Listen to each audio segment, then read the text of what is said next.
Let's bring in Gemma Tognini from GT Communications and Christy McSweeney, Managing Director of PR Council. Let's go to you first, Christy. This is just frightening to see young people treated in this way. We know they're vulnerable. We know they consented at the time, but now they regret it, which just underscores why we shouldn't be doing this to people quickly or while they're young.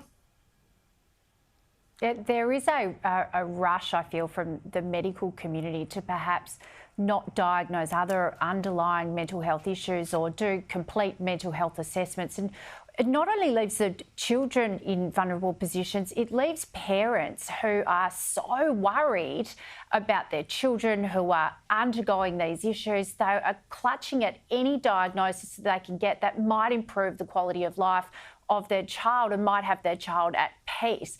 Parents are watching terrible social media consequences of children taking their own lives, and they are scared that if they don't go along with perhaps a diagnosis that may not be the right one, such as a transgender issue, that their child is going to come to significant harm. Of course, not taking away from the fact that there are several children who are struggling and several families out there who are. But there is a right to have a lot of these assessments questioned and perhaps to be a lot more thorough and to work with parents and the children themselves to come up with a diagnosis that may not be this one. Yeah, a lot more thorough, a lot more cautious, spend more time, consult more widely. Yet some people defend what's going on. Here's Australian psychiatrist Professor Ian Hickey. It's really interesting that more kids are coming forward for care. How do you explain that? Is a good thing.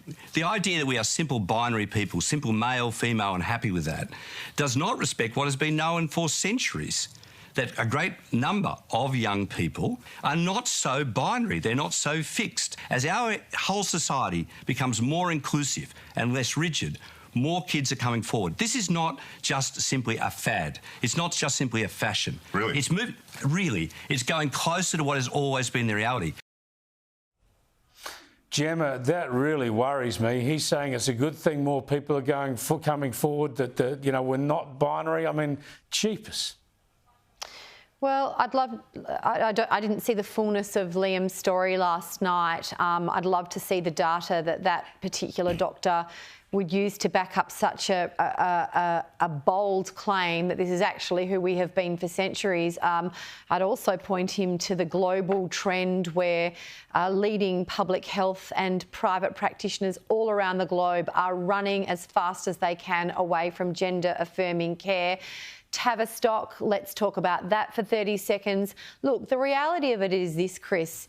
Young people in our society deserve our protection. That means that we say things like they can't drive, they can't have sex or be subject to sexual relationships when they're underage, they can't go to war, buy a house, all of those things. So why in this sector alone or in this space alone are there sections of the medical community and others who say, no, anything a kid says is untestable and we have to just affirm this kind of care?